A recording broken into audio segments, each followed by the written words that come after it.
Agora você já sabe disso, mas a verdade é que o brasileiro da média não tem esse conhecimento e o que nós percebemos é sim uma prisão ao que eu chamo de binômio, né? Ou seja, o que é isso? Quando o assunto é investimentos, para aqueles poucos que investem, ou eu vou na caderneta de poupança ou eu vou em imóveis diretamente. E por que é que isso... Olha só, inclusive vale um comentário super justo e super legítimo. Dá para entender o porquê dessa prisão a estas duas alternativas. Se a gente olha para o histórico econômico recente do Brasil, a gente teve muita confusão. A gente teve confisco de poupança, mudança de moeda, crises sucessivas, altíssimas taxas de inflação, altíssimas taxas de juros. Então, tanta confusão assim fez com que o brasileiro se tornasse reticente, desconfiado quando o assunto é investimentos. E logo, desconfiado, se eu for investir meu dinheiro, eu vou naquilo que eu conheço e ponto final. Imóveis, porque eu toco no imóvel, então não tem muita discussão aqui, né? Nós conhecemos imóveis, trabalhamos e moramos em imóveis, ou a culturalmente conhecida, né? E a antiga, conhecida de todos, caderneta de poupança. Qual é o problema em me prender a esse binômio? Né? Fechar os olhos e toda vez que eu tiver dinheiro, ou vai no imóvel ou vai na caderneta de poupança. O problema está nessa tela que eu te apresento aqui a seguir. O mercado financeiro contemporâneo tem muito mais a nos ofertar. A quantidade de produtos é enorme. E cada um deles pode fazer mais ou menos sentido a depender do teu momento atual, do teu perfil de investidor e dos objetivos que você tem ao investir dinheiro. Eu trouxe alguns exemplos de produtos financeiros que estão à sua disposição no mercado de renda fixa e no mercado de renda variável no Brasil. Evidente que a proposta aqui não é entrar em cada um destes produtos detalhadamente, desta forma a aula ficaria super extensa, mas inicialmente eu quero que você entenda a quantidade de opções e que na verdade fique clara a mensagem de que todas as vezes que eu fecho os olhos para tantas oportunidades, eu acabo perdendo oportunidades de investir bem o meu dinheiro. Num primeiro momento, quando você olha aquela quantidade de produtos que eu coloquei aqui na tela, às vezes a gente até se assusta, né? Porque são muitas siglas, são muitos termos, são muitos produtos. Às vezes eu nunca escutei falar, né? O que é uma debenture? Então tem muita coisa ali, mas uma regra de ouro aqui, tá? Você não deve se intimidar quando você se deparar com alguma informação no mercado financeiro que você desconhece. Se você não conhece, isso é normal, faz parte do processo de acúmulo de conhecimento e saiba que o mercado financeiro faz isso de propósito. Então, o mercado financeiro gosta de apresentar a dificuldade para vender a facilidade. O problema é que alugar conhecimento no mercado financeiro custa muito caro. Então, quando a gente olha para aquela infinidade de produtos, nós podemos agrupar todos eles em 3 categorias. Você vai encontrar títulos públicos, títulos privados ou títulos bancários. Então, qual é a dinâmica de investir dinheiro? Rapidamente aqui. Imagina que você precisa de dinheiro emprestado. Então, preciso de R$1.000, tá? Tem R$1.000 aqui. Eu vou até um banco, por exemplo, e solicito R$1.000 emprestado. Pergunta, quanto que eu devolvo para esse banco? Eu devolvo R$1.000 mais juros, né? Uma camada de juros. Quanto que eu vou pagar de juros? Vai depender de uma série de coisas, né? Mas o fato é que você vai pagar um aluguel pela utilização desse dinheiro que você não tem, né? Olha só, quando você investe dinheiro, essa lógica se inverte. Ou seja, você coloca o seu dinheiro à disposição de um tomador, né, de recursos, ele está tomando, ou seja, você é o credor aqui, né? Você é o investidor nessa relação. Você coloca seu dinheiro lá e, por disponibilizar o seu dinheiro a este terceiro, você vai agora receber juros, né? Então, ao invés de pagar juros, você recebe juros. E você pode construir essa relação com empresas privadas, com bancos ou com o próprio governo através de títulos públicos. Na aula de hoje, eu quero dar destaque aos títulos públicos. Por quê? Por um motivo muito simples. Estes títulos apresentam ao investidor uma excelente relação quando a gente olha para esse tripé. São os títulos mais seguros da nossa economia, são títulos líquidos e apresentam um retorno justo. Provavelmente não será o retorno mais atraente que você vai ter na sua vida enquanto investidor ou enquanto investidora, mas é um retorno muito justo, sobretudo considerando essa relação entre risco percebido e retorno esperado, ou seja, entre risco e retorno.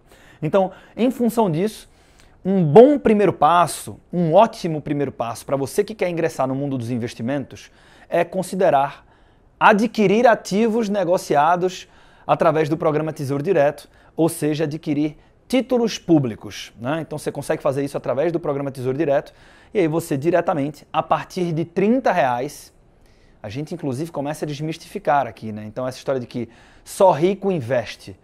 Fica muito claro, e eu acho que isso começou a ficar claro desde a aula anterior, que o ato de começar a investir, ele já é fundamental, né? Porque quando você investe 30, 40, 50 reais, você não muda substancialmente a tua coluna, a tua quantidade de ativos, ou você também não muda substancialmente o teu patrimônio, mas você muda radicalmente a tua percepção sobre essa trajetória que deve ser perseguida no tratar do dinheiro envolvendo o teu orçamento, teu padrão de vida, os passivos e os ativos. Então, isso é determinante para instalar o hábito de poupar, o hábito de investir e o hábito de adquirir ativos ao longo do tempo. Voltando para cá, eu não sei se você já começou nos investimentos ou se você vai começar nos investimentos após esse mini curso. O fato é que, mais uma vez, para quem não começou ainda, os títulos públicos funcionam muito bem para dar esse pontapé. Dentre os títulos disponíveis lá no programa Tesouro Direto, eu enfatizo o Tesouro Selic, porque ele é o mais líquido de todos eles e é o único através do qual, independentemente do dia que você resgatar os seus investimentos, caso você precise, você tem convicção, você tem a certeza que sempre vai ter uma rentabilidade ou um retorno positivo. Então, se você não entende tanto da dinâmica dos títulos públicos, tiver interesse em conhecer melhor, fica a recomendação para você buscar o post aqui nesse perfil, onde eu explico também com um esquema de diagrama, de forma muito didática, o funcionamento e a estrutura do título Tesouro Selic. O importante, por enquanto, é entender que títulos públicos funcionam muito bem como primeiro pontapé. Neste momento, independente da tua escolha, se você realmente vai seguir por títulos públicos ou se você vai investir também em títulos bancários, como o caso do CDB, que nada mais é do que um certificado de que você depositou o dinheiro no banco, é um certificado de depósito bancário. Então, quando você faz isso, o banco te remunera com juros por isso, né? E aí essa remuneração é a tal renda passiva. Mas enfim, se você vai via títulos públicos, via títulos privados ou via títulos bancários, a grande pergunta que surge é: entendi, estou disposto a comprar ativos, vou de repente começar comprando o Tesouro Selic, ou qualquer que seja o título público, mas, Arthur, você não está entendendo. Eu realmente vou começar do zero. Onde que eu faço isso? Na prática, como que eu compro? Né? Com quem eu me relaciono? Então, o nosso relacionamento, e hoje, isso aqui ainda é bastante forte no Brasil, tá? O nosso relacionamento, quando o assunto é investimentos, normalmente transita dentro desse ambiente. Né? Para onde que a gente vai quando a gente quer investir dinheiro? A gente vem nos bancos. Né? A questão é que o modelo de negócios nos bancos é pautado por volume. Tá? Então, tecnicamente, existe uma série de porquês que justificam isso. A gente não precisa entrar nesse mérito agora. Mas entenda que o modelo de negócios, novamente, de um banco é pautado no volume. Quer dizer que quanto mais volume você tiver nas negociações, na relação que você tem comigo, banco, melhores são as condições dos produtos de investimentos e de crédito que você vai ter acesso. Então, nos produtos de investimento, se você tem muito volume, você vai receber mais. Nos produtos de crédito, se você tem muito volume, você vai pagar menos. Agora, o que é que acontece com aquele que tem pouco volume? Que é o nosso caso, pessoa física comum que está ali investindo diretamente na relação. Eu, pessoa física, e o bancão. Nessa relação, o banco percebe pouco volume. Né? Então, a consequência disso é que as condições não são tão boas. Quando você vai investir dinheiro, você normalmente recebe pouco, você tem acesso aos produtos que não são tão bons e quando você precisa de crédito, você acaba pagando muito caro, né? Então, quando você olha para a tesouraria de um banco, você vai ver que as operações com empresas do segmento corporate, né? Ou seja, grandes empresas, essas empresas têm acesso a boas condições, né? E aí depois quando você pega empresas menores, empresas do segmento middle market, que eles chamam, né? Ou até os family offices, que são que administram fortunas familiares, são grandes fortunas, grandes transações, mas não tão grandes como as empresonas que participam lá do segmento corporate. Então, nestas relações, a condição é boa, mas já não é tão boa, né? E aí depois você avança para mercados menores, com empresas menores, e aí depois você chega na pessoa física, né? Então a gente está habituado a, na hora que eu vou investir meu dinheiro no banco, eu coloco meu dinheiro na caderneta de poupança, recebo muito pouco por isso, às vezes menos até do que a inflação, como nós vimos ainda nessa aula. E quando eu vou contratar dinheiro, eu vou naquele que é mais conveniente. Então eu vou lá no cheque especial, pago 200, 300, às vezes 400% ao ano. Isso custa muito caro. Então, se o banco não é o melhor lugar para quem vai começar, né? Você encontra bons produtos no banco? Sim, você pode encontrar bons produtos no banco. Isso normalmente acontece quando você vai investir a partir de R$1,5 milhão, né? Então muda um pouco dependendo do teu relacionamento com o banco, de banco para banco, mas a partir de R$1,5 milhão na média, você começa a ter acesso a bons produtos. Com muito menos do que isso, você vai ter acesso a produtos que não são tão bons. E por fim, o último comentário aqui é que o banco, imagina você conversando com o gerente de um banco. E aí você está considerando se você vai investir em algum produto que aquele banco tem de investimentos para que você invista. De repente, um CDB. Mencionei há pouco tempo. O CDB é um título bancário que você pode investir o teu dinheiro e receber juros por isso. Se eu, que sou gerente do banco, souber que um outro banco, do outro lado da rua, tem um CDB melhor para você, tá? Tem um CDB que vai te entregar um retorno maior, será que eu vou te contar isso? Evidente que não, porque esses bancos são concorrentes. Eu não quero que você saia do meu banco para ir para o banco concorrente. E não adianta ficar com raiva do gerente, tá? Você faria a mesma coisa no lugar dele. Isso é uma questão de livre concorrência. Mercado funciona dessa forma. Então, muito antes de reclamar do gestor do banco, dos produtos ruins que a gente recebe, a gente também deve chamar a responsabilidade, né? E assumir que, buscando conhecimento, aí sim eu vou conseguir escolher melhor os meus produtos de investimentos. E é exatamente isso que você está fazendo aqui. Mas o fato é que, se o banco, por algumas questões, não é o melhor lugar para ir lá e efetivamente investir o meu dinheiro, nós começamos a perceber um movimento que tomou muita força nos últimos anos no Brasil. E é esse aqui. A desbancarização. A desbancarização, quando o assunto é investimentos, representou justamente uma migração do modelo de banco para um modelo das conhecidas corretoras de valores independentes. Uma corretora de valores independente funciona como uma espécie de shopping financeiro, ou seja, ela é uma grande intermediadora que tem dentro da sua plataforma várias instituições financeiras, inclusive bancos também estão à disposição desta plataforma, e cada instituição financeira com vários produtos de investimentos. Então ela constrói uma ponte entre você, que é investidor, e várias instituições financeiras aqui atrás. Na hora que você vira para o gerente do banco e fala o seguinte, eu tenho R$1.000 para investir, o que é que você tem para mim? Ele está limitado a te apresentar os produtos do banco que são interessantes para um cliente do seu perfil com a sua quantidade de dinheiro à disposição. E a gente já viu que o modelo de negócios do banco é pautado por volume. Essa relação muda bastante quando você sai desse ambiente e vem para um ambiente de uma corretora de valores independente, tá? O que é que acontece? Você vem para a corretora de valores independente e fala o seguinte, eu tenho R$1.000 para investir.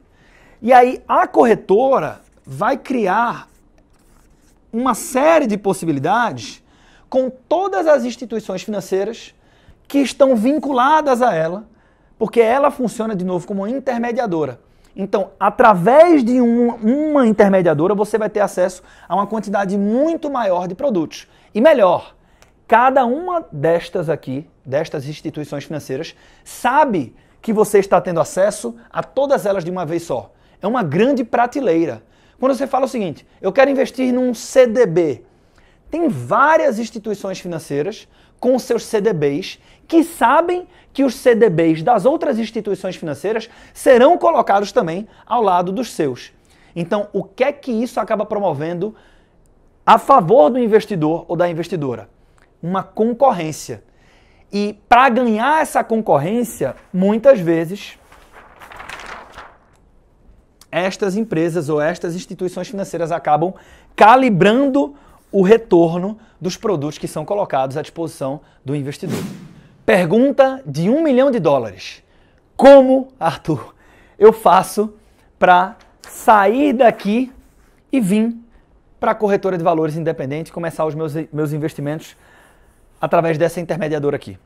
Eu vou te responder isso, mas antes, um esclarecimento importante, sobretudo para aqueles, não sei se é o seu caso, que não se sentem seguros ainda em fazer essa movimentação. Afinal de contas, esse bancão que provavelmente seu dinheiro está lá, é um banco que eu conheço há muitos anos, que ele tem propaganda na televisão, que eu vejo comerciais com famílias felizes, que patrocina times de futebol. De certa forma, isso traz alguma percepção de confiança. E é aí que a gente valida que conhecimento está diretamente relacionado com a nossa percepção de risco no mercado financeiro, né? Então, esses outros bancos aqui, porque quantos bancos a gente conhece no Brasil? Conhecemos 5. Né? Então, se você fizer um exercício mental, você vai saber de quais 5 bancos eu estou falando aqui. Mas nós temos mais de 100 instituições financeiras no Brasil, né? E algumas delas com condições muito interessantes para o investidor. Existe o Fundo Garantidor de Crédito, que protege o investidor caso seu dinheiro esteja investido em qualquer instituição financeira em território nacional, no limite global de investimentos até R$1 milhão. Então, existem critérios específicos.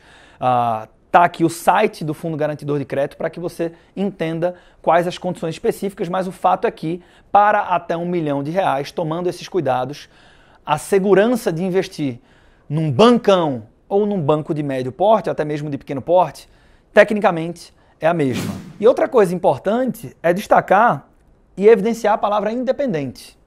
Quando você investe num banco, você já está investindo através de uma corretora de valores. A questão é que isso tudo, como os bancões no Brasil, onde nós temos um oligopólio, inclusive, né? São 5 bancos que dominam o mercado. Quando você chega nesse banco, existem várias outras empresas que distribuem produtos, tá? Inclusive para atender legislações do mercado financeiro. Então, quando você compra uma previdência privada, um seguro de vida, você não compra, como exemplo, do Banco Bradesco. Você compra da seguradora Bradesco, né? Quando você compra um produto ou um ativo, né, você faz um investimento que é, por definição, distribuído através de uma corretora de valores, você faz isso através da Bradesco Corretora. A questão aqui é que tudo isso acontece nos bastidores do banco, né, do balcão para trás. Investir em corretoras, ou melhor, através das corretoras de valores, não é novidade para ninguém. A questão aqui é que existem corretoras de valores que são independentes de bancos especificamente. Então, por conta dessa independência, elas ofertam aos investidores, seus clientes, elas ofertam produtos de várias instituições diferentes. Isso acaba gerando uma concorrência, que é uma vantagem competitiva para o investidor, que acaba, como já comentei, tendo acesso a produtos melhores. Como é que eu faço, Arthur? Já entendi tudo isso, estou disposto a migrar de banco para corretora. Como é que eu faço para ter uma conta numa corretora de valores? O processo é similar à abertura de uma conta tradicional em um banco. Você vai submeter documentações essenciais para análise e aí com alguns dias você vai ter a sua senha e o seu login liberado, ou seja, conta aberta, e com esta senha, com esse login, você acessa uma plataforma através da qual, diretamente ou com o apoio de um assessor, você pode realizar os seus investimentos no mercado financeiro. Se você já tem uma conta numa corretora de valores independente, maravilha. Se você ainda não tem, eu trago aqui um presente para você. Esse presente vai anexo a essa aula. É o livro Pontapé do Investidor.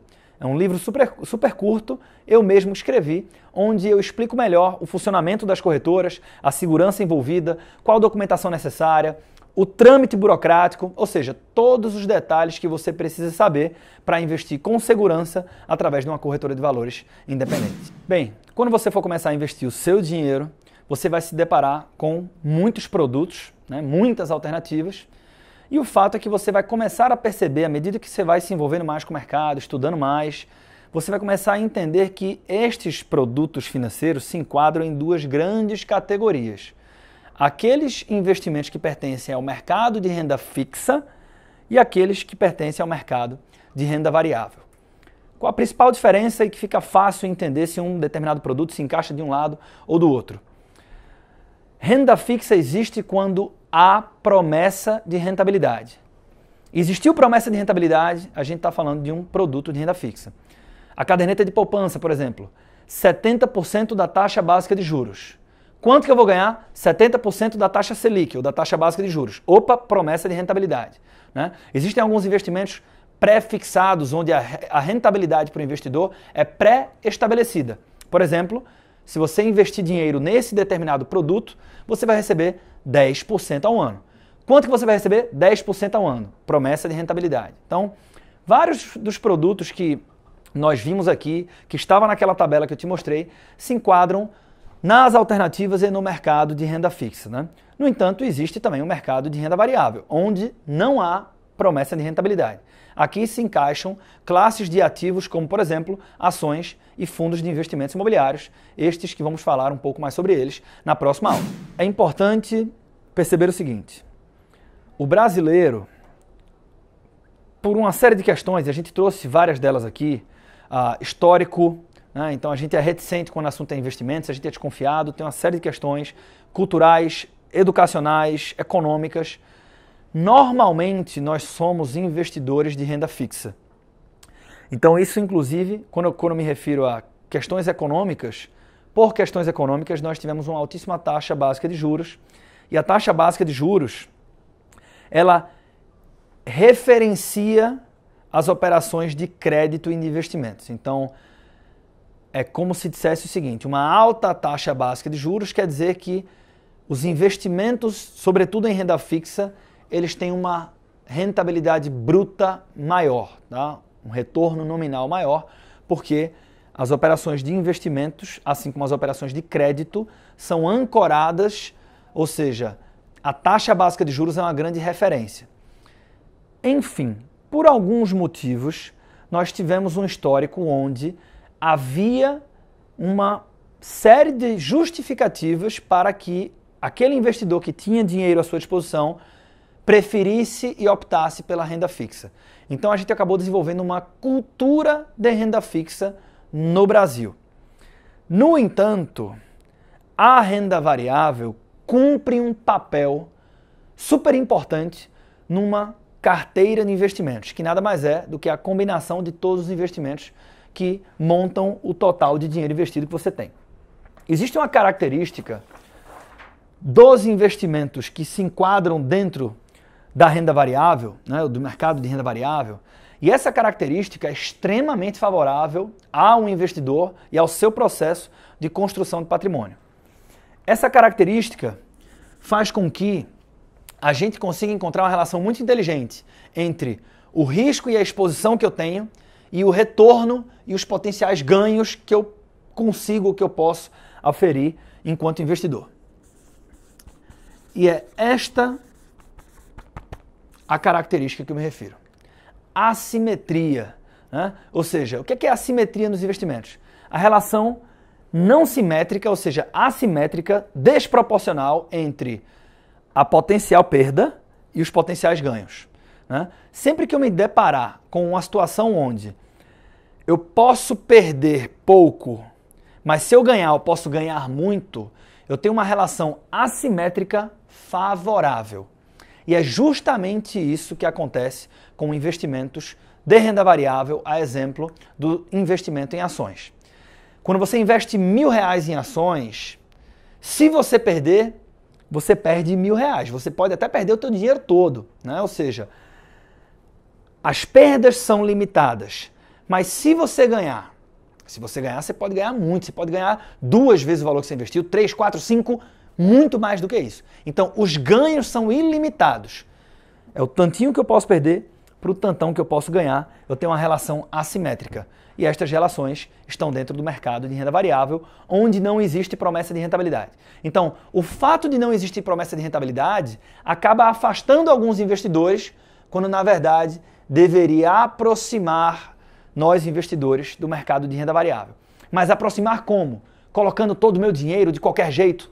Não. Aprender primeiro e investir depois. Agora que você entende um pouco mais sobre investimentos, eu te convido a acessar a nossa 3ª aula, a próxima aula, na qual vamos falar mais de renda variável, mais de ações e mais de fundos de investimentos imobiliários. Foi um prazer estar contigo. Eu desejo muito sucesso nos seus investimentos.